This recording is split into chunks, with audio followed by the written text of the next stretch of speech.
Dijon est dans un sale état après le siège qu'elle a subi. Ses faubourgs sont en ruine, son enceinte est en miettes à 2 endroits, des bâtiments dans l'enceinte sont aussi bien endommagés par les boulets de canon, et la ville est à sec question pognon, sans parler des campagnes pillées aux alentours.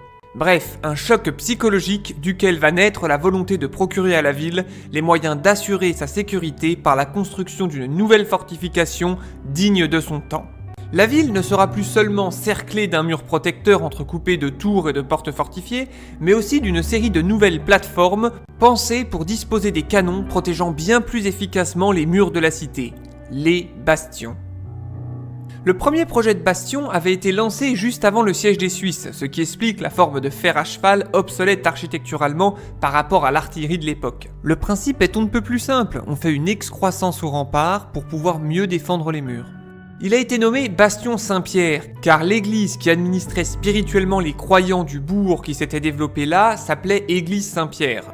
Le nom viendrait du fait que le bourg se trouve sur la route du sud vers l'Italie, et donc de Rome, où se trouve le trône de Saint-Pierre. L'église a ensuite donné son nom au bourg, puis par extension au bastion. Suite au siège où les Suisses s'étaient faufilés dans les ruines des faubourgs, renforcer cette zone lors de la reconstruction de ceux-ci était plus qu'une évidence. Après tout, on ne sait jamais, les Italiens pourraient un jour venir redemander des comptes pour les guerres d'Italie, chose développée dans un épisode consacré à ce sujet qui vous permettra de mieux comprendre l'importance de cette route commerciale, surtout quand on sait que ce bastion date de 1515. Aujourd'hui, pour vous donner un repère, il se trouvait à l'entrée de la place Wilson.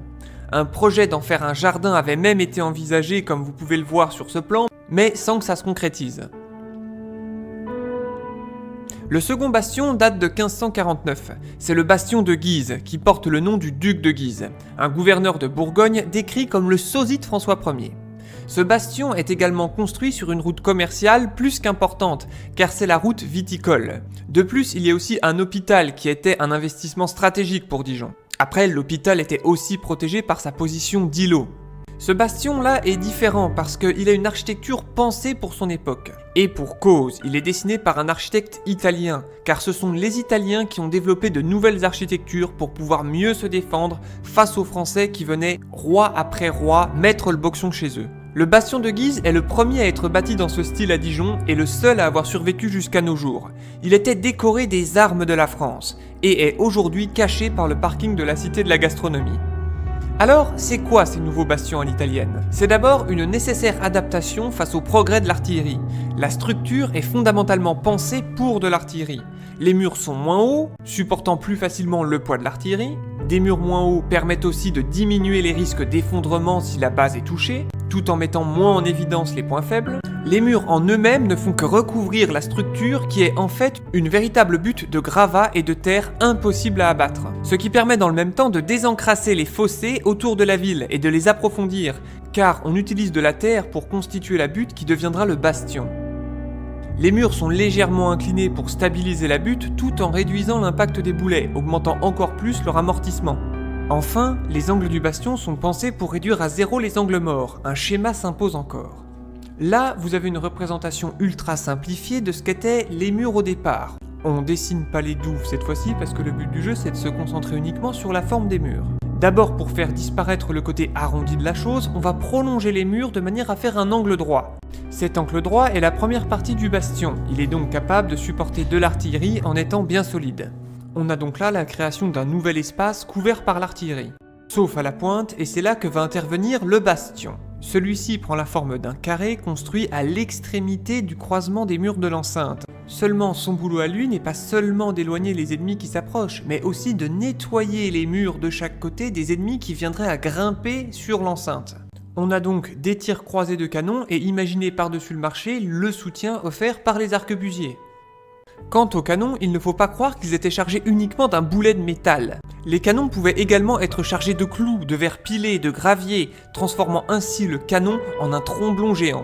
Certes, la portée était réduite, mais quand un gars se rapprochait trop des murs, lui et tous les potes autour se faisaient transformer en gruyère. Maintenant que vous avez compris le principe du bastion à l'italienne, revenons à celui de Dijon. En 1552 vient le bastion Saint-Nicolas, car l'église administrant spirituellement les croyants du bourg, qui s'était développée là, s'appelait église Saint-Nicolas. Elle a donc donné son nom au nouveau bourg en reconstruction, et donc au bastion. Il se trouve encore sur une route stratégique de liaison avec les riches cités du Nord, en particulier Langres, un autre centre urbain avec des échanges commerciaux continus avec Dijon. Ce bastion est dessiné par le même architecte italien, c'est le deuxième bastion à être bâti dans ce style, et il se trouvait place de la République.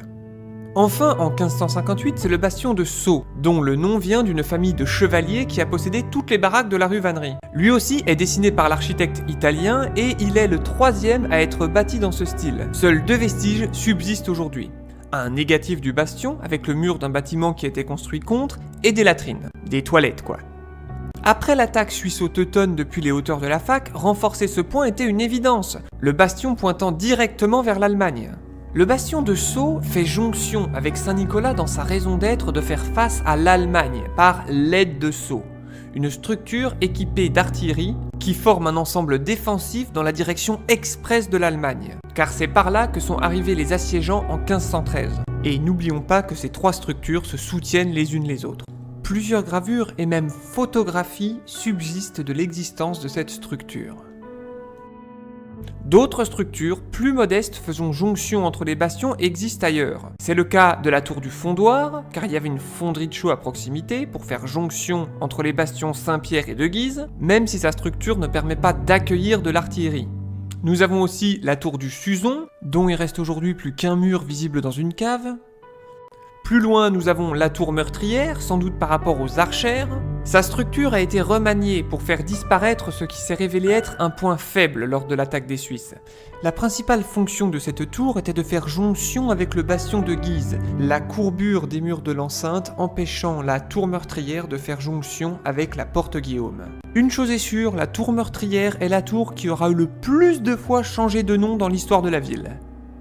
Plus loin, on a donc la porte Guillaume, où le socle d'artillerie de la porte médiévale fortifiée se trouve amélioré. Après le château, qui est comme un super bastion bien que dépassé architecturalement, nous avons la tour de la Trémouille, du nom du gouverneur qui a sauvé la ville lors du siège. Cette tour sera la dernière réalisation de cet homme avant sa mort à Pavie, comme vous avez pu le voir dans l'épisode sur les guerres d'Italie. Cette tour-là, qui fait jonction entre le château et le bastion Saint-Nicolas, est excessivement importante, car elle est construite à cheval sur la rivière Suzon. Son but étant d'empêcher l'entrée d'ennemis par l'ouverture faite dans les remparts pour laisser passer l'entrée de la rivière dans Dijon. Et ce, tout en étant un moyen de protection supplémentaire en cas de tentative d'empoisonnement de l'eau. Aussi bien à l'entrée qu'à la sortie, l'eau passe toujours par des passages fortifiés. Dans le cas présent, le bastion Saint-Pierre. Cette ressource stratégique qu'est l'eau suffisamment développée, revenons maintenant aux armes à proprement parler. Pour ce qui est de l'équipement de cette époque, l'arme à poudre portative est plus qu'à l'ordre du jour. L'arquebuse d'une portée d'une centaine de mètres, mais mortelle à 50 mètres. Pour vous donner une idée, voilà à peu près la portée qu'avaient ces pétoires pour défendre la ville. Et l'artillerie, dont les boulets pouvaient atteindre jusqu'à plusieurs centaines de mètres de portée. Ces armes agissaient de concert, pouvant exprimer beaucoup plus efficacement leur capacité grâce à la nouvelle architecture des remparts, qui forment une ceinture défensive capable de protéger efficacement les abords de la ville. Et quand on prend du recul, en tablant sur la portée vraiment maximale des canons de cette époque et en faisant l'impasse sur les dénivelés, on peut clairement voir la concentration des capacités de défense de Dijon face à une attaque venue de l'Allemagne. Le sud, quant à lui, est correctement couvert par l'artillerie en cas de problème venant d'Italie. Le nord l'est déjà moins. En même temps, il y a moins de chances d'attaque venant du nord. Le nord-ouest étant en direction de l'arrivée des renforts, de Paris, et plus proche de Talent, qui n'est pas également dénué non plus de canons. Ce qui explique que l'ouest demeure le point faible du dispositif défensif de la ville, particulièrement en direction de la Chartreuse. Avec ces nouveaux remparts, Dijon se trouve désormais en mesure de faire face à une attaque. Plus qu'à savoir si celles-ci seront mises à l'épreuve dans l'avenir.